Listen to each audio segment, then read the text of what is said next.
Menantu Super. Bab 3901-3910. Bab 3901 Berapa banyak suami yang bertanggung jawab? Para prajurit di belakang tidak tahu apa yang terjadi di depan. Mereka menerima hadiah Ye Si-jun dan bergegas maju tanpa risiko. Akibatnya, mereka berhenti dan berdesak-desakan. Banyak sekali orang dalam kelompok dan hanya ada sedikit ruang bagi mereka untuk meninggalkan satu sama lain. Tiba-tiba terjadi penyerbuan. Orang-orang yang pertama kali menabrak dinding udara tempat Han San Qian Yu Huang ditempatkan bahkan lebih sengsara. Mereka hampir berada di bawah tekanan terbesar. Banyak orang bahkan tidak punya waktu untuk berteriak, dan langsung dihancurkan sampai mati di atas. Titik. Apa yang terjadi di depan? Ye Si-jun berteriak kebingungan saat melihat tim tiba-tiba melambat. Bagian depan sepertinya sudah berhenti, seorang tentara kembali. Ming Yu mengerutkan kening dan Fu Tian buru-buru berkata, seharusnya Han San Qian yang melawan. Lawan dia. Kali ini, bahkan jika Dewa Luo Agung datang, aku tidak akan bisa menyelamatkannya. Perintahkan para prajurit untuk maju dengan kecepatan penuh. Bahkan jika aku menggunakan taktik hidup hari ini, aku harus menguras tenaga Han San Qian untuk kematian. Fu Tian buru-buru mengangguk, melambaikan tangannya, dan memerintahkan pasukan di belakangnya untuk segera menyusul. Zhu Yansuo melirik ke arah barisan yang masih lambat dan menggelengkan kepalanya sedikit, saya pikir Han San Qian ingin menggunakan medan untuk menunda kita. Ming Yu mengangguk, dengan kebijaksanaannya, itu normal. Bagaimana kalau mengirim sekelompok elit untuk terbang ke langit dan menyerang? Kata Zhu Yansuo. Ming Yu tidak berkata apa-apa. Zhu Yansuo bertanya, Penatua Shenlong khawatir Han San Qian saat ini berada di puncaknya dan serangan udara elit dapat menyebabkan kerugian besar. Ming Yu sedikit mengangguk, itulah yang terjadi. Dengan kemampuan Han San Qian, berapa banyak elit dan master yang akan terbuang sia-sia untuk melawannya di masa kejayaannya. Bukannya saya tidak mampu membelinya, tapi saya khawatir tidak akan terlihat bagus jika saya menang seperti ini. Karena dia datang untuk membalas dendam, dia tentu ingin bertarung dengan indah. Tetapi jika saya menundanya terlalu lama, saya takut akan malam dan mimpi yang panjang. Zhu Yansuo berkata, jangan lupa, kami menundanya begitu lama ketika tiba waktunya untuk jatuh ke kota. Bukan saja orang ini tidak menunjukkan tanda-tanda kelemahan, tapi meskipun kita memiliki cukup pasukan kali ini, bahkan jika situasi terakhir kali terjadi lagi, kita masih bisa melawan mereka dengan keras, tapi pada akhirnya mungkin tidak terlihat bagus. Ming Yu menghela nafas panjang, kata-kata Zhu Yansuo bukannya tidak masuk akal. Bagaimana kalau kita serang dia beberapa jam dulu, lihat situasinya, lalu kirim elit untuk menyerangnya di udara nanti. Kata Zhu Yansuo. Ming Yu berpikir sejenak dan mengangguk, saat ini, hanya ada kompromi. Saya akan melakukan apa yang Anda minta. Saya mengerti. Zhu Yansuo menyelesaikan kata-katanya dan hendak bangkit dan pergi. Tiba-tiba, Ming Yu menghentikan Zhu Yansuo lagi, tunggu sebentar. Penatua Shenlong, apakah Anda punya instruksi lain? Ada sesuatu yang sangat aneh, Ming Yu mengerutkan kening. Zhu Yansuo tertegun sejenak, dan tiba-tiba teringat sesuatu, Penatua Shenlong berkata. Apa yang Fu Mei katakan kepada kami adalah bahwa Han San Qian memimpin sekelompok kroni dan eksekutif untuk meninggalkan Gai Losheng. Tapi pada akhirnya, mengapa dia tidak melihat satu pun kroni ini? Yang paling aneh adalah Han San Qian ada di sana. Ming Yu mengerutkan keningnya. Zhu Yansuo juga sangat terkejut, Han San Qian harus ditemani oleh Su Yingxia. Kenapa, wanita lain? Mungkinkah ada penipuan dalam hal ini? Ming Yu segera melihat sekeliling pegunungan, seolah ingin menemukan orang-orang yang tiba-tiba menghilang ini. Namun, dengan pandangan ini, meski tidak ada kelainan lain di sekitarnya, Ming Yu tiba-tiba merasa ada yang tidak beres di sini. Elder Shenlong, apa yang kamu lihat? Zhu Yansuo juga mendongak untuk waktu yang lama. Sayangnya, Zhu Yansuo tidak menemukan sesuatu yang abnormal. Oleh karena itu, dia cukup bingung dengan kerutan Ming Yu saat dia melihatnya. Aku sedang melihat pikiran Han San Qian, kata Ming Yu lembut. Apa yang dipikirkan Han San Qian? Setelah mendengar ini, Zhu Yansuo segera melihat ke atas gunung lagi. Namun, dia melihat dan melihat lagi dan lagi, tapi dia tetap tidak berpikir ada yang aneh di pegunungan. Jika Anda ingin mengatakan satu-satunya hal, saya khawatir ketika dia melihat lebih banyak, dia secara bertahap menemukan bahwa sepertinya ada rahasia di gunung ini. Tapi, rahasia apa yang tersembunyi di gunung ini, dan pemikiran seperti apa yang tersembunyi di Han San Qian? Zhu Yansuo tidak bisa mengerti, tidak bisa melihat dengan jelas, dan hanya bisa menatap Ming Yu tanpa daya. Tapi Ming Yu tidak berdaya saat ini, dia selalu bisa mendeteksi sesuatu, tapi dia tidak tahu apa sebenarnya itu. Aneh sekali, gumam Ming Yu lama sekali, hanya menyisakan satu kata. Kalau begitu Penatua Shenlong, apa yang harus kita lakukan sekarang? Apa yang harus kita lakukan sekarang? Zhu Yansuo bertanya dengan cemas. Apa yang harus dilakukan? Ming Yu tiba-tiba terkejut. Kalimat inilah yang tiba-tiba membangunkan Ming Yu, tapi di saat yang sama dia juga mengatakan sesuatu yang membuat Zhu Yansuo semakin bodoh. Ya, menurutmu apa yang harus aku lakukan? Apa? Bab 3902 serangan habis-habisan. Zhu Yansuo bingung, dia jelas bertanya apa yang harus dia lakukan, tapi mengapa tiba-tiba terbalik dan dia bertanya tentang dia?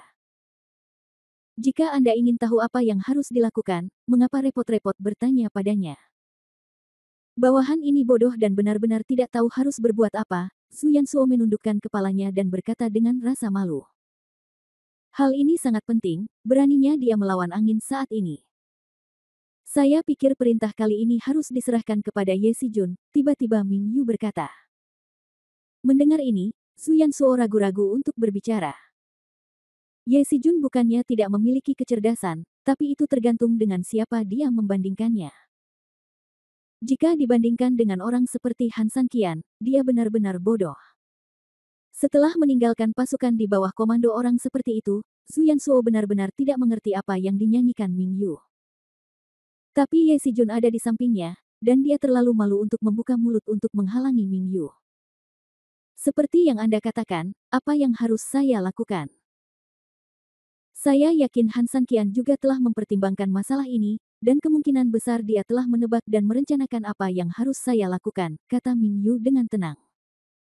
Zhu Yansuo mengerutkan kening, Penatua Shenlong berarti dia meramalkan prediksi Anda. Han San Qian terlalu pintar. Meski aku tahu sesuatu tentang dia, di sisi lain, dia juga tahu sesuatu tentangku, jadi kemungkinan ini sangat tinggi. Kamu mirip denganku, jadi jika kita berubah menjadi Ye Xijun untuk memimpin kita saat ini, kita dapat sepenuhnya mengganggu penempatan awal Han San Qian. Namun, meskipun hal itu memang dapat mengganggu penempatan Han San Qian, satu hal yang fatal adalah otak Ye Xijun mungkin akan dihancurkan sepenuhnya oleh Han San Qian dalam hal kinerja di tempat. Namun, Ye Xijun ada di sini, dan Zhu Yansuo tidak berani bersuara.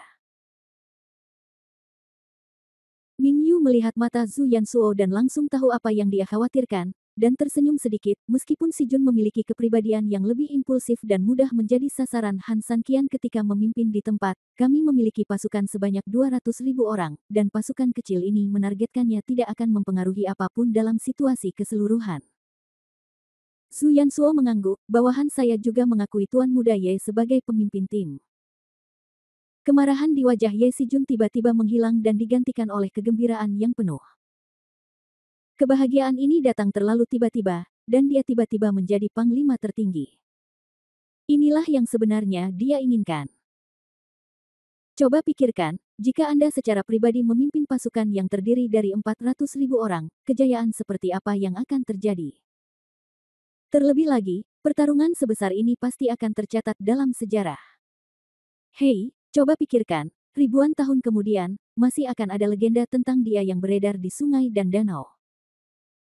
Itu tidak terlalu indah. Jangan khawatir, kalian berdua.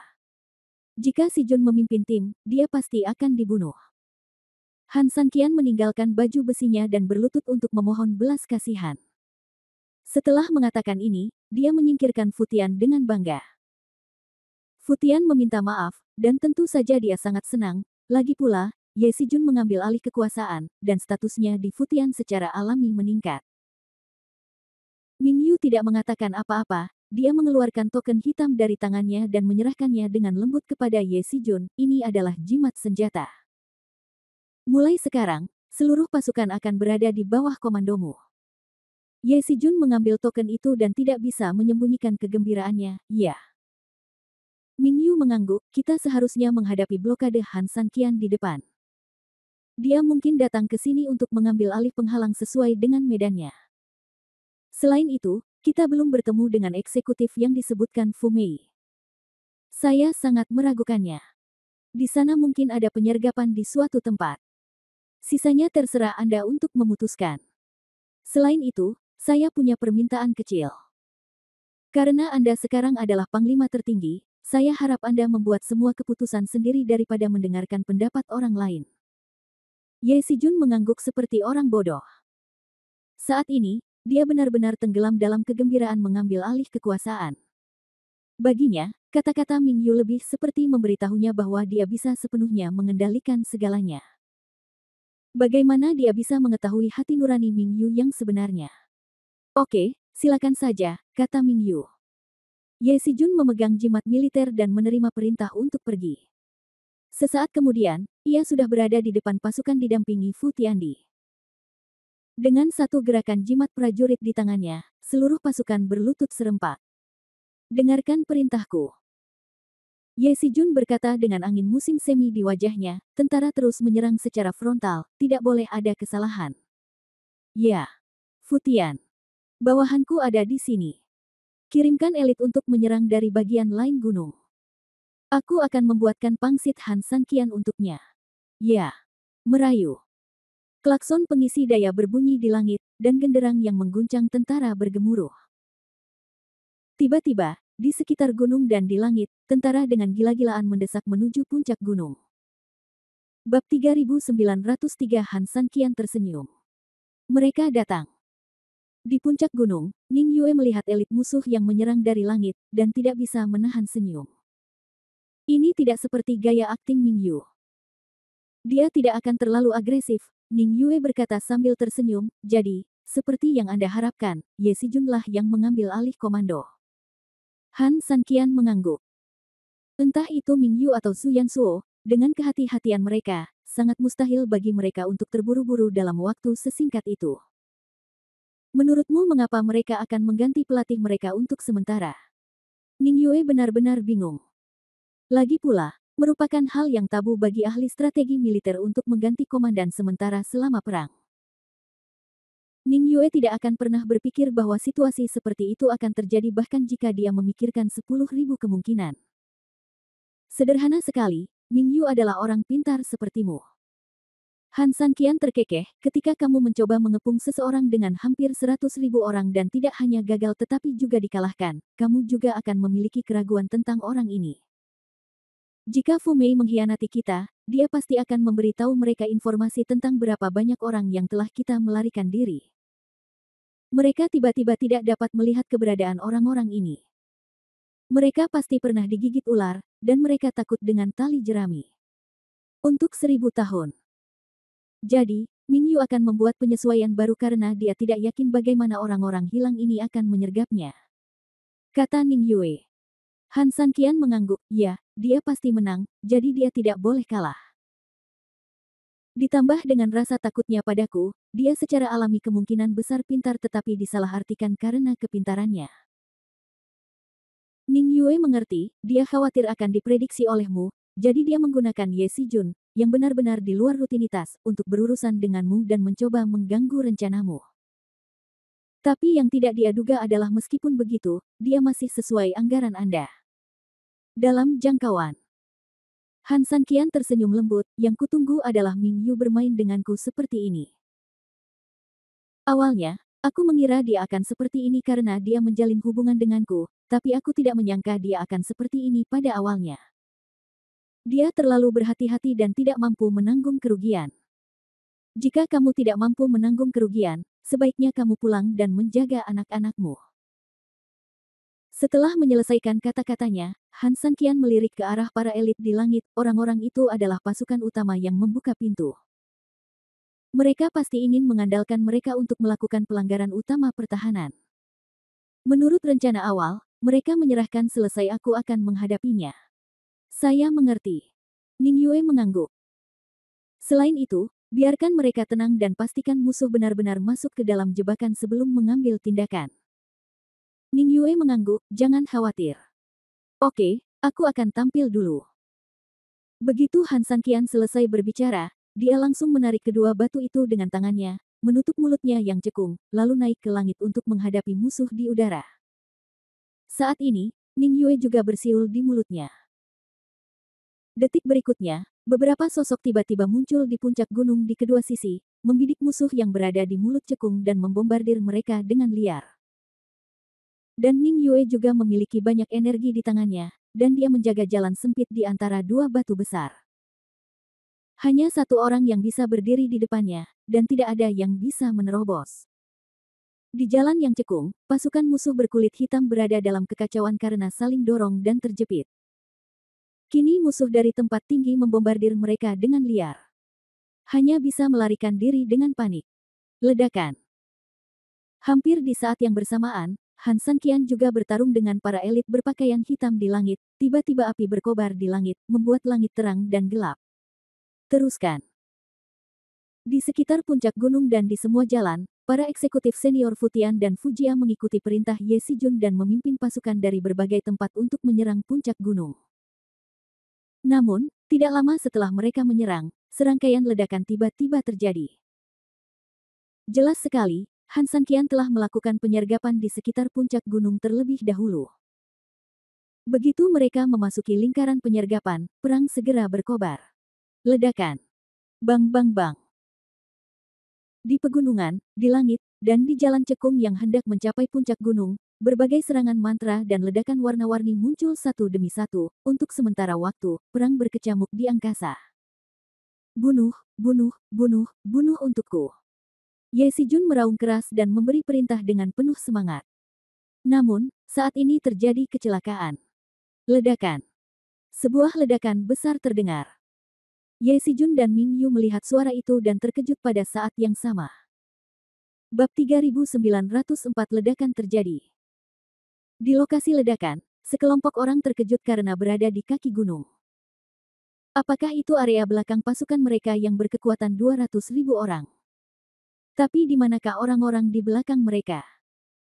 Mungkinkah sudah waktunya orang-orang di kota datang untuk memberikan dukungan? Jika puluhan ribu dajun dari Luosheng bergegas ke sini, maka ini pasti akan menjadi pukulan berat bagi 200.000 tentara mereka. Mereka diserang dari kedua sisi. Sama sekali tidak mungkin.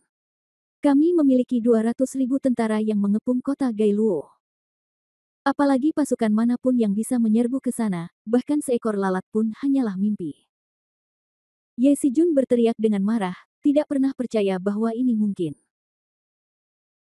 Ming Yu juga mengangguk sedikit, tidak peduli seberapa kuat kelompok orang yang seharusnya jatuh ke kota, mereka tidak akan pernah bisa mengintai di belakang kita tanpa gerakan apapun ketika dikelilingi oleh 200.000 pasukan kita. Oleh karena itu, tidak bisa jadilah mereka. Mungkinkah itu rencana untuk memancing harimau menjauh dari gunung? Saya curiga Fu Mei kemungkinan besar tidak menipu Han Sanqian sama sekali. Sebaliknya, Han Sanqian menggunakan trik tersebut untuk menciptakan kota kosong untuk kita. Faktanya, dia sudah menyergap sejumlah besar pasukan di bawah gunung. Tinggal menunggu kita mengambil umpannya. Apa? Ming Yu tiba-tiba terkejut dan pupil matanya melebar. Jika ini masalahnya, maka situasi mereka saat ini bukanlah keunggulan absolut yang mereka bayangkan, melainkan bahaya absolut. Kalau begitu, apakah kamu ingin mengerahkan pasukan yang mengelilingi kota? Seseorang bertanya. Tidak. Zhu Yansuo buru-buru menghentikannya, dan kemudian buru-buru berkata kepada Ming Yu, jika tentara pengepungan dimobilisasi saat ini, saya khawatir mereka akan benar-benar masuk dalam rencana Han Sanqian. Ketika ada lebih sedikit tentara yang mengepung kota, inilah waktunya untuk jatuh ke dalam kota dan mengubah pertahanan menjadi serangan. Hanya dengan begitu kita akan benar-benar mencuri mundur kita. Setelah mengatakan ini, Zhu Yansuo berkata, saya pikir meskipun ledakan di kaki gunung itu ganas, daya tembaknya tidak seperti pasukan besar. Daya tembaknya mungkin hanya tim elit yang dikerahkan oleh Han Sanqian. Mengirim beberapa orang ke sana sudah cukup untuk menghadapinya. Dengan kata-kata Zhu Yansuo, Ming Yu kembali tenang. Zhu Yansuo benar. Han Sanqian yang ditempatkan di kaki gunung seharusnya merupakan tim elit dengan jumlah orang yang sedikit. Tidak hanya untuk menunda serangan, tetapi juga menimbulkan gangguan. Han Sanqian, kamu benar-benar licik. Aku hampir tertipu olehmu bajingan. Ming Yu mengertakkan gigi dan menatap orang di sampingnya, 7 utusan khusus. Bawahanku ada di sini. Seorang pria berpakaian hitam dengan tengkorak di kepalanya berada pada saat ini. Segera pimpin orang-orang dari Istana Jiwa untuk mengeluarkannya untukku. Bawahanku mengerti. Begitu dia selesai berbicara, pria berbaju hitam itu melambaikan tangannya, dan lebih dari 30 orang yang mengenakan pakaian yang sama segera mengikutinya dan dengan cepat menuruni gunung. Ye Sijun juga bertepuk tangan saat ini dan menyegarkan kembali semangat semua orang, jangan terganggu dan serang dengan seluruh kekuatanmu. Sudah kubilang, saat kamu menangkap 3.000 Han ini, aku akan menggandakan hadiahmu. Membunuh. Sekelompok tentara mendapatkan kembali semangatnya dan terus menyerang puncak gunung lagi. Sesaat kemudian, api berkobar di kaki gunung, dan pasukan yang diperintahkan oleh utusan khusus ketujuh secara resmi melakukan kontak dengan pasukan yang disergap oleh Han Sanqian. Panggilan. Sudah waktunya untuk jatuh di atas tembok kota. Hampir semua komandan di 4 tembok berdiri di atas tembok kota sambil memandangi pegunungan di kejauhan. Api di sana membumbung ke langit, menerangi langit, dan gerakannya terlalu hebat. Komandan, apa yang harus kita lakukan sekarang? Petugas itu bertanya dengan suara rendah. Dilihat dari cahaya apinya, pertarungan di sana sangat sengit, jadi pemimpin aliansi dan yang lainnya mungkin dalam bahaya. Komandan Dongmen menggelengkan kepalanya, bagaimana? Tidak. Sebagai tentara, melaksanakan perintah adalah kriteria pertama. Karena pemimpin aliansi mengharuskan kami menjaga kementerian kami akan menjaga kementerian kami, apapun yang terjadi di luar. Hanya saja aku mengkhawatirkan pemimpin dan yang lainnya. Kata pengikut itu. Setelah Han Sanqian hilang, seluruh kota Gailosheng pada dasarnya hilang. Meski pemesanan adalah satu hal, namun juga membutuhkan waktu. Jika kita tidak memiliki pemimpin, maka kita akan dikalahkan sepenuhnya. Bagaimana kalau bawahanku memimpin sekelompok regu kematian untuk keluar dari pengepungan dan pergi menyelamatkan? Saya dapat memberi Anda sekelompok tentara, kata komandan, namun, mereka di sini bukan untuk menyelamatkan pemimpin dan yang lainnya. Rombongan tertegun sejenak, ia memberikannya kepada tentara namun menolak menyelamatkan mereka, mengapa? Komandan menarik napas dalam-dalam dan tiba-tiba tersenyum dingin. Bab 3905, Keruntuhan Mendadak. Sudah ada beberapa orang di kota yang setengah hati. Pemimpin dan yang lainnya berada dalam situasi kritis saat ini. Saya yakin ada lebih banyak orang yang akan memanfaatkan kekacauan untuk melarikan diri. Anda harus memimpin tim elit untuk berpatroli demi keselamatan. Jika Anda menemukan seseorang yang mengganggu moral pasukan kita atau melarikan diri, bunuh mereka di tempat. Ya, saya mengerti. Begitu dia selesai berbicara, rombongan segera mundur. Ketika Komandan Gerbang Timur melihat rombongannya pergi, dia menggelengkan kepalanya tanpa daya dan melihat ke langit di atas kepalanya. Tidak banyak kesempatan bagi orang untuk memilih dalam hidup. Kali ini, bisakah saya bertaruh pada hal yang benar? Biarkan saja. Sebagai seorang pemimpin, saya telah dikhianati dan ditinggalkan oleh orang lain. Saya tahu betul rasa sakit dan ketidaknyamanannya. Saya tidak ingin menjadi begitu penuh kebencian suatu hari nanti. Dibandingkan orang biasa, setidaknya kita bisa mati di medan perang. Pemimpin, saya akan mempertahankan gerbang kota sampai mati. Jika ada orang di gerbang kota, kota akan hancur dan orang akan mati. Dia dengan keras menepuk dadanya ke arah langit. Dan hampir di saat yang bersamaan, ada gunung-gunung di bawah langit yang sama. Sejumlah besar pasukan masih dengan panik menyerang puncak gunung. Meskipun mereka menghadapi perlawanan keras kepala, itu tidak lebih dari setetes air untuk pasukan sebesar itu. Di kaki gunung, sebelumnya pernah terjadi semburan api, namun kini telah menghilang. Zhu Yansuo jarang menunjukkan senyuman santai. Setidaknya perang berakhir hanya dalam 10 menit, yang membuktikan sepenuhnya bahwa tebakannya benar. Hanya ada sekelompok kecil kekuatan di bawahnya, hanya Han Sanqian yang bermain trik, atau menggunakan kekuatan terbatas untuk menggunakan taktik serangan diam-diam yang tampaknya tidak berguna. Mingyu melirik Zhu Yansuo, yang tersenyum percaya diri, dan merasa jauh lebih santai.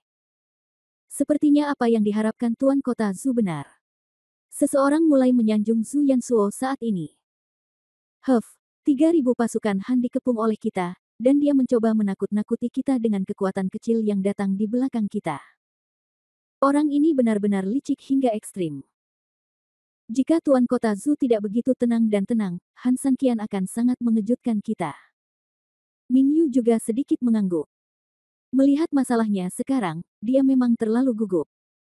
Yang harus dia akui adalah dia terlalu sensitif terhadap Han Sanqian setelah digulingkan oleh Han Sanqian satu demi satu. Akibatnya, dia menjadi sangat gugup setiap kali ada gangguan. Zhu Yansuo sangat senang dipuji oleh sekelompok orang, terutama ketika Mingyu mengangguk sedikit padanya, yang membuatnya tahu bahwa dia dikenali. Zhu baru saja melakukan sedikit analisis, itu terjadi begitu saja. Haha, utusan khusus Shenlong, Tuan Kota Zhu telah mengelola kota dengan baik di usia muda. Sekarang kejadian ini membuktikan bahwa dia sangat rendah hati dan orang yang berbakat. Ya, ada banyak talenta muda, tetapi hanya sedikit yang bisa serendah Tuan Kota Zhu. Tuan Kota Zhu memiliki masa depan yang sangat menjanjikan. Dia adalah orang yang berbakat. Mingyu tersenyum dan mengangguk, dia bisa melihat bakat Zhu Yansuo, dan dia juga sangat menyukai penampilannya. Zhu Yansuo sangat gembira, tetapi dengan sedikit senyuman di wajahnya, terima kasih, Zhu harus banyak belajar. Setelah dia selesai berbicara, ketika dia hendak berbicara, tiba-tiba terdengar suara di kejauhan di belakangnya. Ketika semua orang berbalik dengan tergesa-gesa, mereka hanya melihat seorang pria masuk dengan wajah malu. Rambutnya hampir acak-acakan dan banyak luka di sekujur tubuhnya. Saat semua orang bingung, dia tiba-tiba mengangkat kepalanya dan melihat ke sini. Dan tatapan inilah yang membuat Mingyu dan gengnya langsung mengenali orang ini, meski jarak mereka masih berjauhan. Kalau begitu, bukankah itu utusan khusus ketujuh? Ah, bukankah dia? Bukankah dia pergi untuk menekan musuh di kaki gunung? Bukankah perang dengan cepat mereda? Bagaimana bisa? Bagaimana ini bisa terjadi? Tidak, tidak, ini tidak mungkin, ini tidak mungkin. Beberapa orang berteriak tidak percaya, dan beberapa bahkan langsung membeku otaknya, tidak dapat mengucapkan sepatah kata pun. Zhu Yansuo dan Mingyu saling memandang dengan kaget, dan tidak ada yang mengucapkan sepatah kata pun untuk beberapa saat. Setelah menunggu beberapa saat, Zhu Yansuo bereaksi tiba-tiba dan dengan cepat memimpin beberapa tentara untuk bergegas menuju utusan khusus ketujuh dan dengan cepat memukul mundur para pendukungnya.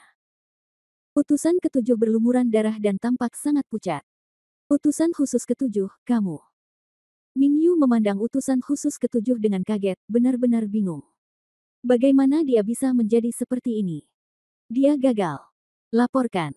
Lapor ke utusan khusus Shenlong, ada sejumlah besar pasukan misterius di kaki gunung, jumlahnya sangat besar, kami langsung dikalahkan ketika kami turun, dan bawahanku juga berjuang keras untuk melarikan diri dari pengepungan. Apa? Bab 3906, Momen Pisau. Apa katamu? Sekelompok orang langsung tercengang, bahkan ada yang menunjukkan rasa takut. Suasana hati Mingyu yang awalnya baik benar-benar hancur saat ini. Orang-orang dari Istana Jiwa adalah yang terbaik di antara mereka, tapi mereka tiba-tiba dikalahkan oleh musuh di kaki gunung. Jadi musuh-musuh ini. Otak Mingyu tiba-tiba berdengung dan meledak, bagaimana ini bisa terjadi? Dia tiba-tiba berdiri dan melihat ke arah utusan khusus ketujuh, kamu baru saja mengatakan bahwa ada sejumlah besar pasukan misterius di bawah gunung. Jumlah yang sangat besar. Lalu, ada berapa banyak? Utusan ketujuh memandang Mingyu, dengan penuh kesedihan, Penatua Shenlong, menurut perkiraan saya, jumlah lawan setidaknya puluhan ribu. Puluhan ribu orang. Semua orang langsung terkejut, dan Zhu Yansuo serta Mingyu terengah-engah hampir pada saat yang bersamaan. Puluhan ribu orang. Ini. Bagaimana ini mungkin? Utusan khusus ketujuh, Anda tidak sengaja Sengaja melaporkan nomor pihak lain untuk memaafkan diri sendiri, bukan? Zhu Yansuo berkata dengan terkejut. Tuan Kota Zhu, apakah saya orang seperti itu? Utusan khusus ketujuh berteriak dengan sedikit ketidakpuasan. Pada saat yang sama, dia memandang Ming Yu dan berkata dengan tulus, Penatua Shenlong, saya pikir Anda harus sangat jelas tentang kualitasnya. Orang-orang di Istana Jiwa. Kami tidak takut mati, dan tentu saja kami tidak akan membuat alasan apapun atas kekalahan kami. Faktanya adalah saya menerima perintah Anda dan memimpin lebih dari 30 elit untuk bergegas ke kaki gunung. Tetapi begitu kami tiba di hutan di kaki gunung, kami menghadapi pasukan perlawanan elit. Mereka sangat berkualitas, sangat terlatih, dan sangat kejam. Mereka mengalahkan kami hampir seketika. Bawahan saya hanya bisa melarikan diri karena pertahanan mati-matian dari beberapa murid. Namun, ketika mundur, bawahan saya tidak hanya berpikir untuk melarikan diri, tetapi mengamati situasi di sekitarnya. Meskipun banyak dari orang-orang itu bersembunyi jauh di dalam hutan, mereka tidak dapat disembunyikan dari mataku. Setelah mengatakan ini, utusan khusus ketujuh berhenti sejenak, ada banyak orang yang bersembunyi di dalam hutan. Dilihat dari pandangan awal saya ke sekeliling, jumlah orang setidaknya puluhan ribu. Orang-orang dari Istana Jiwa selalu menjadi pasukan paling berani dan tak kenal takut di tim kami. Di saat yang sama, budidaya mereka juga dianggap elit tentara kami. Latar belakang lawan sangat bagus. Tidak kecil. Mereka juga harus menjadi pasukan elit Han San Qian. Itu adalah pasukan elit, dan pasukannya berjumlah puluhan ribu. Tuan Kota Zhu, sepertinya tebakanmu salah. Apa yang ada di bawah gunung ini bukanlah apa yang kamu katakan, itu hanya pasukan kecil yang terdiri dari 3.000 Han. Untungnya utusan khusus ketujuh kembali dengan putus asa. Kalau tidak, menurut informasi salah yang baru saja kita berikan, haha, ketika 3.000 pasukan Han langsung mengepung kita, saya khawatir kita belum menyadarinya. Hei, kamu benar. Begitu puluhan ribu orang langsung menutupi retret kita, dan jika 3.000 orang Korea di puncak gunung di depan kita mempertahankannya dan mempersulit kita untuk menangkapnya untuk sementara waktu, maka kita akan benar-benar diserang baik dari depan maupun belakang. Pada saat itu, kita akan menjadi sangat pasif. Beberapa orang, untuk mengklaim pujian, berbicara omong kosong ketika mereka membuka mulut, menciptakan beberapa hal yang tidak biasa, dan menunjukkan diri mereka sangat mengagumkan dan berbeda, tetapi kenyataannya, mereka mempertaruhkan nyawa semua orang di sini. Aku hanya bercanda, kamu meremehkan masa depan kami. Tidak, itu hanya kekuatan kecil. Hei, ada beberapa orang. Beberapa orang marah dan terkejut, dan tentu saja mereka penuh dengan ejekan dan penghinaan yang tak ada habisnya terhadap Zhu Yansuo. Baru saja, meskipun sekelompok orang memujinya, sekarang, orang-orang ini menjatuhkannya sekuat tenaga. Zhu Yansuo mengatupkan giginya dan sangat tertekan, tetapi melawan saat ini hanya akan menimbulkan kemarahan publik. Dia memandang Ming Yu dengan bingung, aku memang membuat kesalahan dalam penilaianku kali ini, tapi Han San Qian ini tidak terlalu mengikuti rutinitas. Dia benar-benar menyergap pria besar yang seharusnya dia tangkap di bagian bawah gunung. Bagian dari elit. Ming Yu tidak menyalahkan Zhu Yansuo, sebenarnya ini adalah sesuatu yang tidak pernah terpikirkan olehnya. Jika gerakan berbahaya tentara begitu berbahaya, dia, Han San Qian, bukan lagi seorang penjudi, tapi benar-benar gila. Berani. Namun jika dipikir-pikir baik-baik, inilah yang dilakukan Han San Qian. Ming Yu menepuk telapak tangannya langsung ke pohon di sebelahnya. Oke, karena dia ingin menjadi gila, ayo jadi gila dengannya. Begitu dia selesai berbicara, mata Ming Yu berkilat tajam, dan dia tiba-tiba tersenyum dingin dan sinis. Bab 3907 Siapa orang gila sebenarnya? Zhu Yansuo mengamati sejenak dan langsung mengerti apa yang dimaksud Ming Yu, Penatua Shenlong artinya. Karena Han San Qian ingin memainkan permainan ini bersama kita, ayo gunakan dia untuk mengeringkan apinya. Zhu Yansuo. Bawahanku ada di sini, jawab Zhu Yansuo buru-buru. Beritahu tentara di sekitar untuk segera menyerang kota. Setelah merebut kota, minta mereka mengirim pasukan untuk mendukung kita, kata Ming Yu. Seorang eksekutif senior langsung bingung, Penatua Shenlong, Bukankah cara terbaik saat ini adalah meminta tentara periferal bergabung dengan kita untuk mengapit Han Sanqian? Dengan cara ini, kita tidak hanya dapat menyelesaikan dilema kita, tetapi kita juga dapat menyerahkan pangsit Han Sanqian pada saat yang bersamaan. Benar, Penatua Shenlong, apa yang dikatakan Komandan Li masuk akal. Kita harus membuat Han Sanqian membayar harganya. Saya juga mendukung perkataan Komandan Li. Mingyu tersenyum sedikit, tapi ada sedikit rasa jijik di matanya. Tapi Zhu Yansuo mulai menjelaskan, Han Sanqian telah membuat taruhan besar dengan kita. Jika kita ingin menang, kita harus menang sepenuhnya. Bukankah dia mengerahkan semua tentara di kota untuk melakukan tindakan putus asa? Lalu kita akan memakan semua uangnya hidup-hidup. Sekarang, kota ini benar-benar kosong. Begitu kita menyerang, tidak akan ada perlawanan di kota. Tunggu sampai kita mendapatkannya. Setelah kita merebut kota berikutnya, kita dapat melakukan serangan balik dan kembali. Ini tidak akan menyia-nyiakan waktu kita. Dengan 200.000 pasukan kita, apa yang akan terjadi bahkan jika 3.000 orang membuat pangsit kita? Jangan menyebut kemenangan. Anggap saja hal yang paling mendasar, 200.000 orang menjaga mereka untuk jangka waktu tertentu. Bukankah itu terlalu berlebihan? Setelah mendengar penjelasan Zhu Yansu, semua orang tiba-tiba menyadari, dan seseorang tiba-tiba menertawakan saya, "Hei, ketika tentara pinggiran kita memakan kota itu ke Han Sanqian, dan kemudian datang untuk memperkuat kita, maka kita tidak hanya akan mencapai tujuan strategis, tetapi juga biarkan Han Sanqian memakannya." Han Sanqian bahkan tidak sempat pulang. Bagus sekali, Penatua Shenlong memang Penatua Shenlong. Langkah ini luar biasa. Pada saat itu, Han Sanqian hanyalah seekor belalang di tangan kita.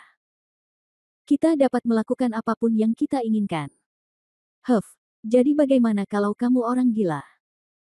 Beberapa tindakan orang gila mungkin memang membuahkan hasil yang ajaib, tapi sekali kamu kalah, rugi total. Semua orang memahami niat Mingyu, dan karena itu adalah ide Mingyu, sikap mereka berubah secara alami, dan semua orang mulai memujinya.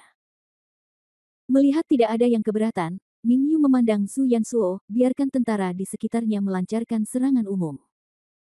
Zhu Yansuo mengangguk, lalu dengan cepat berlari ke ruang terbuka di sekitarnya, mengeluarkan tabung kecil di tangannya, dan ketika dia membuka tutupnya, nyala api hijau melesat ke langit. Ledakan. Api hijau langsung meledak di udara, dan cahayanya menerangi langit. Di puncak gunung, Ning Yue, Su Yingxia dan yang lainnya semua melihat ke atas setelah mendengar ini. Sepertinya mereka akan melancarkan serangan umum, Su Yingxia bergumam, dengan kurang dari 100.000 orang, kita harus menghadapi pasukan yang terdiri dari 400.000 atau 3.000 orang. Bisakah kita benar-benar melakukannya? Membunuh. Dan hampir di saat yang sama, di luar lembah, teriakan pembunuhan terdengar nyaring. 200.000 tentara itu bergegas menuju kota seperti tsunami. Di pintu masuk utama di sisi timur, pasukan keluarga Pei, yang berbeda dari pasukan lainnya, juga berbaris secara teratur, dan langkah yang teratur seakan membuat bumi bergetar. Di belakang kerumunan, di atas sedan, Pei Gu sedang berbaring dengan tenang, dengan sedikit senyuman di bibirnya. Mereka yang suka berjudi pada akhirnya akan kalah dan kehilangan segalanya. Han Sanqian, Xiaoqiku memujimu setinggi langit, tapi sekarang sepertinya kamu tidak lebih dari itu. Sayang sekali barang bagus seperti itu jatuh ke kota. Begitu mudahnya jatuh ke tangan orang lain. Penjudi, bah. Dia meludah dengan nada menghina, dengan tulus meremehkan orang-orang yang memperoleh kekayaan melalui perjudian, mereka ditakdirkan untuk menjadi mudah. Tuan, mereka meminta kami untuk merebut kota itu dalam waktu 10 jam, dan kemudian pergi ke pegunungan untuk memberikan dukungan. Itu hanya lelucon, belum lagi 100.000 tentara lainnya. Hanya 100.000 tentara keluarga Pei saya, apakah masih perlu 10 jam untuk merebut kota dengan pertahanan kosong? Aku hanya butuh setengahnya. Sebelum dia selesai berbicara, tiba-tiba, di tembok kota di depan, hujan anak panah yang membawa berbagai mantra sihir menghantam langit. Bab 3908 kota ini agak aneh. Apa? Pei Gu mengerutkan keningnya dan berdiri tanpa sadar. Melihat serangan di seluruh langit, dia sangat terkejut. Ini harusnya jatuh ke dalam kota, bukankah karena pertahanan kotanya kosong? Bagaimana? Mengapa tiba-tiba terjadi serangan berskala besar? Di sebelahnya, rombongannya juga sangat bingung, Tuan. Ini tidak mungkin, bukankah dikatakan kota kosong? Area senjata. Wow. Sebelum dia bisa mengucapkan setengah kalimat berikutnya, anak panah tiba-tiba jatuh ke tanah, dan berbagai serangan mantra juga jatuh ke tanah. Meskipun anggota suku Yongzhao kuat secara fisik, jelas sulit untuk tahan dibunuh oleh pemboman kelompok skala besar tanpa pertahanan apapun. Para anggota suku terluka atau terjatuh di tengah hujan anak panah, dan ledakan terus meledak di barisan.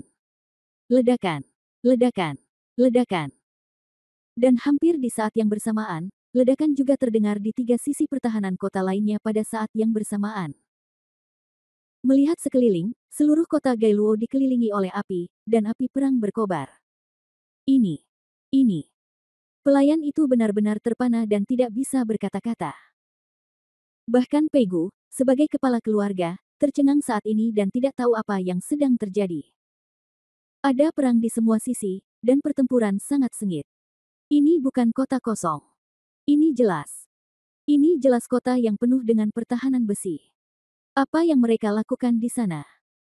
Mengapa pertahanan kota dengan daya tembak seperti itu berubah menjadi kota kosong? Setelah Pei Gu bangun, dia menjadi marah, menggebrak meja dan mengumpat dengan marah. Pelayan itu juga sangat tertekan, kesalahan informasi di medan perang bisa berakibat fatal, bahkan jika kita memiliki keuntungan saat ini.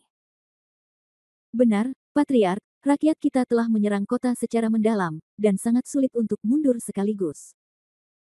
Tapi jika kita tidak mundur, serangan musuh terhadap kita akan hampir berakibat fatal jika kita tidak siap. Pei Guqi terengah-engah. Dia mengetahui hal-hal ini dengan sangat baik tanpa harus diberitahukan kepadanya, tetapi sekarang setelah anak panah itu hendak pergi, apa yang dapat dia lakukan? Tidak ada pilihan lain selain gigit jari. Sial, aku tidak takut musuh kuat, aku takut rekan satu timku babi. Aku benar-benar yakin dengan para idiot ini. Perintahkan pasukan, stabilkan formasi, dan lanjutkan serangan. Mengendarai harimau dan kesulitan turun, bertarung dalam pertarungan pasif, Pei Gu merasa sangat sedih hingga hampir mati. Pelayan itu menerima perintah, saya mengerti. Saat pelayan itu pergi, Pei Gu meninju meja dengan frustrasi. Sungguh sial karena permulaannya sangat tidak menguntungkan. Saat ini, sisi pegunungan ini. Pasukan berkekuatan 30.000 orang ditarik oleh Zhu Yansuo, dan mereka mengarahkan senjatanya langsung ke kaki gunung untuk pertahanan. Adapun pasukan penyerang di atas, serangan mereka juga mulai melemah saat ini. Mereka benar-benar kehilangan semangat yang mereka miliki sebelumnya untuk menangkap Han San Qian, dan mereka tampak seperti sedang menunggu untuk menyerang dan bertahan. Bergembiralah dan jangan kecewa. Ye Sijun memerintahkan para prajurit, tanpa sedikit pun kekhawatiran di wajahnya, hanya puluhan ribu orang yang ingin membuat pangsit kami, dan Han San Qian juga berbicara omong kosong. Hah, jika kamu ingin mengikuti amarahku dan mengalahkannya seperti Han San Qian, kamu harus sangat konservatif. Namun, mari kita bersikap konservatif. Bagaimanapun, selama kita menunggu sampai perimeter menguasai kota, dia tidak akan bisa terbang seperti Han San Qian. Futian tersenyum lembut, Penatua Shenlong hanya demi keselamatan. Meskipun kita tidak perlu khawatir, bagaimanapun juga, kita sedang menghadapi Han San Qian.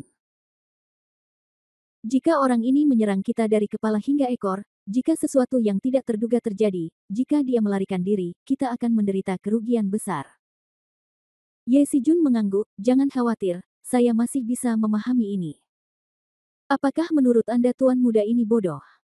Saya hanya mengeluh. Bagiku, Han San Qian hanyalah orang mati.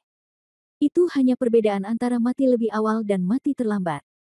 Futian tersenyum, selama kamu mengerti. Ye Sijun tersenyum dingin dan melihat ke puncak gunung, Han San Qian, mari kita lihat bagaimana kamu mati kali ini. Dengarkan suaranya, pengepungan sudah dimulai di sana. Ya. Haha, skala 200.000 memang berbeda. Menyerang kota kosong membuat keributan besar. Aku juga ingin tetap low profile, tapi lihat, kekuatan ini tidak memungkinkannya. Ye Sijun tertawa. Futian juga ikut tertawa bersamanya. Namun, pada saat ini, Ye Sijun tiba-tiba mengerutkan kening. Futian, mengapa pasukan di kaki gunung belum bergerak? Futian hendak berbicara, tetapi pada saat ini, ada ledakan keributan di belakangnya. Dia melihat sekeliling dan melihat hantu sejenak. Apa-apaan itu? Bab 3909 Ayo mulai memasak. Di puncak gunung, asap perlahan mengepul, dan bahkan karena angin, semua orang bisa mencium aroma daging. Sialan, Han Sanqian sedang memasak di atas sana. Fufu tidak bisa menahan diri untuk tidak meledak. Kedua pasukan sialan itu sedang bertempur, dan dia, si bajingan, masih dalam kondisi kritis karena kalah jumlah dan kalah jumlah. Dia tidak ingin hidup dalam kehidupan yang tercela, namun dia benar-benar memasak di atasnya, yang sangat keterlaluan. Apakah kamu sakit? Dia menyebalkan. Dia benar-benar seorang pengusaha wanita yang tidak tahu bagaimana membenci negaranya. Sekarang dia memasak untukku. Ye Sijun sangat marah sehingga dia berkata, sialan, Futian, tuntun aku untuk segera menyerangnya. Kamu benar-benar memberontak.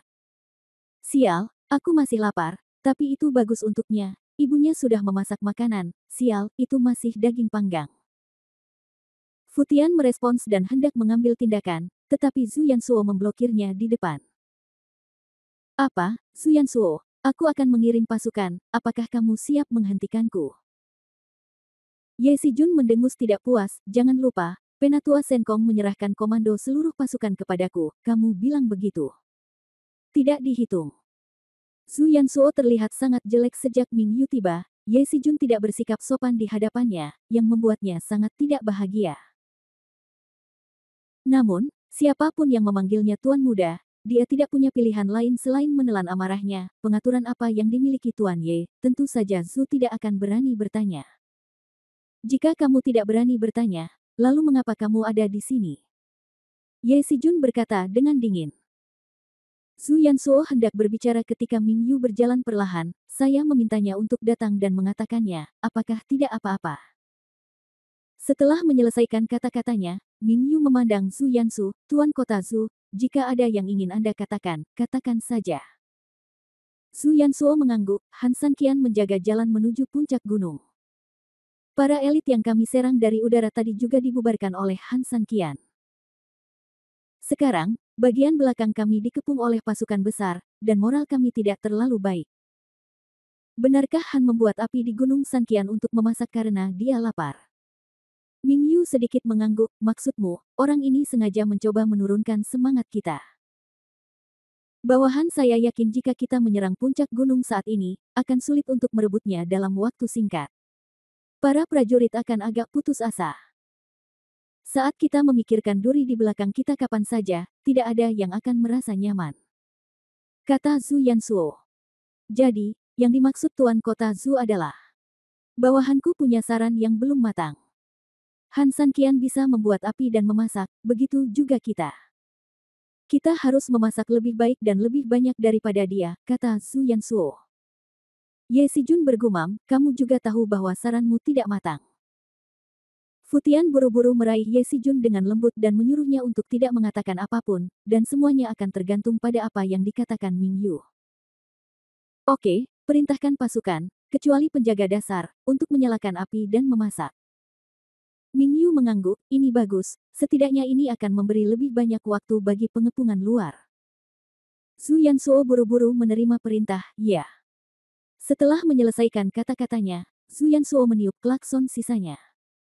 Ye Sijun mendengus pelan, baiklah, istirahat saja dan aku akan menyelamatkan diriku dari masalah.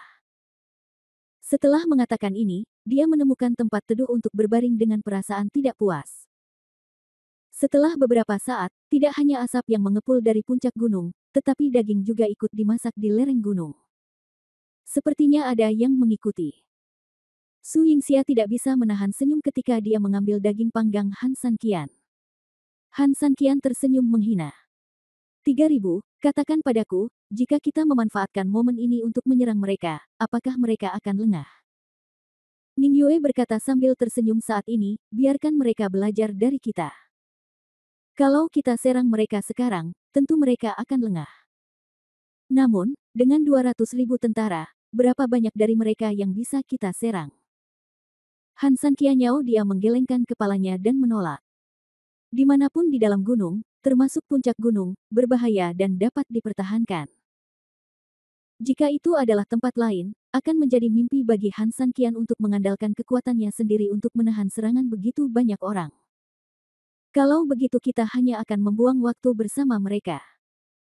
Ning Yue bertanya dengan ragu, jika ini terus berlanjut, ini bukan solusi jangka panjang. Berapa lama kita bisa membuang waktu bersama mereka? Mendengar ini, Han San Qian tidak berkata apa-apa. Setelah membagikan kembali daging panggang kepada kedua wanita itu, dia berbaring dengan nyaman, jangan khawatir, peluang sedang menunggu Anda. Segera. Setelah mengatakan ini, Han San Qian tersenyum misterius.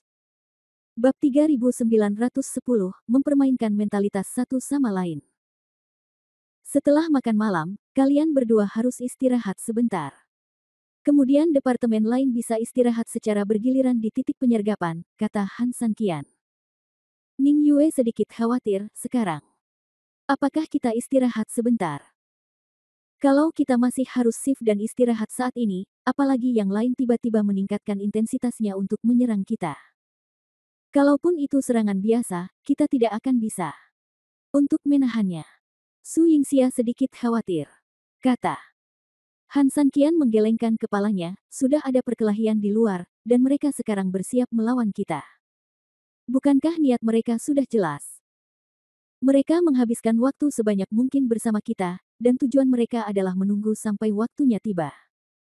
Setelah pertempuran selesai, kami akan memberikan bala bantuan. Orang-orang ini telah menjelaskan bahwa mereka pasti sangat yakin dengan serangan kita, jadi saat ini, mereka tidak akan terburu-buru meningkatkan serangan, mereka hanya akan melemahkannya. Ini adalah waktu yang jarang untuk beristirahat, jadi jangan menyesalinya. Pergi dan isi ulang bateraimu. Akan ada banyak hal untuk dimainkan nanti. Han San Qian tersenyum misterius dan perlahan menutup matanya. Su Yingxia dan Ning Yue saling memandang dan tersenyum tak berdaya. Karena San Qian mengatakannya, ayo kita lakukan. Setelah Su Yingxia selesai berbicara, dia berbalik dan berjalan menuju posisinya. Ning Yue mengangguk dan berjalan menuju karakter cekung. Setelah beberapa saat, beberapa penjaga diam-diam ditarik dari titik pertahanan di beberapa sisi. Han San Qian sudah mendengkur sepenuhnya. Baginya, bahkan jika serangan lawan melemah, pelecehan terus-menerus yang membuatnya jijik tidak akan pernah berhenti. Lagi pula, ketika perang skala besar tidak mungkin lagi terjadi, taktik pelecehan pasti akan terjadi. Oleh karena itu, yang harus dilakukan Han San Qian adalah memanfaatkan setiap kesempatan dan beristirahat sebanyak mungkin. Faktanya seperti yang diharapkan Han San Qian. Dalam belasan jam berikutnya, pihak lain akan melancarkan gelombang pelecehan hampir setiap 10 menit, dengan pelecehan melalui udara menjadi yang paling sering. Meski bukan masalah besar, namun hal ini cukup mengganggu. Namun asapnya tetap ada dan nasinya dimasak seperti biasa. Ini sudah larut malam lagi. Bahkan ada beberapa tenda yang didirikan di lereng gunung. Di tenda besar di tengah, Ye Sijun dan sekelompok eksekutif senior duduk terpisah, dengan berbagai makanan lezat dan makanan lezat ditempatkan di depan mereka. Namun, saat ini, suasana hati penonton tidak sesuai dengan hal tersebut, kecuali Ye Sijun dan beberapa orang lainnya yang sedang makan dan minum, sebagian besar wajah orang-orang penuh dengan kesedihan. Faktanya, bahkan sekarang, lebih dari 10 jam telah berlalu sejak pengepungan dimulai, namun tembakan artileri dari luar masih belum berhenti. Ini juga berarti pengepungan luar tidak berhasil dimenangkan. Apa yang terjadi di luar? Dengan 200.000 tentara, apakah begitu sulit untuk merebut kota yang kosong?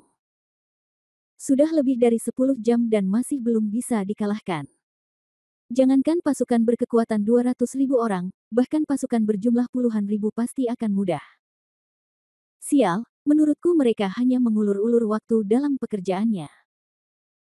Jangan lupa, di antara 100.000 pasukan ini, satu kelompok adalah pasukan keluarga Pei, dan kelompok lainnya didasarkan pada klan iblis lama.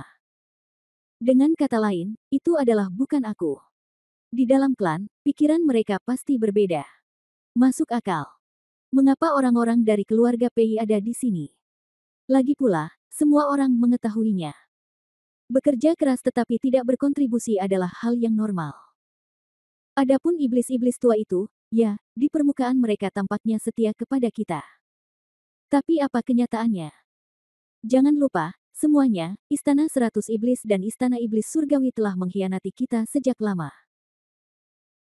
Dari 3 istana dan 4 istana, 1 telah meninggalkan kita, dan 2 dan 3 istana yang tersisa mungkin tidak mengikuti kita dengan sepenuh hati. Sekelompok orang berspekulasi dengan sangat tertekan, sementara Ming Yu dan Zhu Yansu duduk di aula tanpa mengucapkan sepatah kata pun. Meskipun mereka tidak mau menebak-nebak tentang bawahan mereka selama perang. Analisis saat ini terhadap kelompok orang ini bukannya tidak masuk akal. Kota itu kosong, namun setelah lebih dari 10 jam menaklukkannya, tidak ada hasil apapun. Berdasarkan hal ini saja, siapapun pun harus terlalu memikirkannya. Ming Yu memandang Zhu Yansuo, mengharapkan pendapatnya. Zhu Yansuo merespons sedikit, tetapi tidak berbicara beberapa saat. Suasana seluruh adegan menjadi sunyi senyap untuk beberapa saat. Ye Sijun memelototi Futian yang sedang makan begitu banyak. Futian tertegun, segera meletakkan makanan di tangannya, menyeka mulutnya, tersenyum, dan berdiri. Menurutku, masalah ini curang. Begitu dia selesai berbicara, semua mata tertuju pada Futian.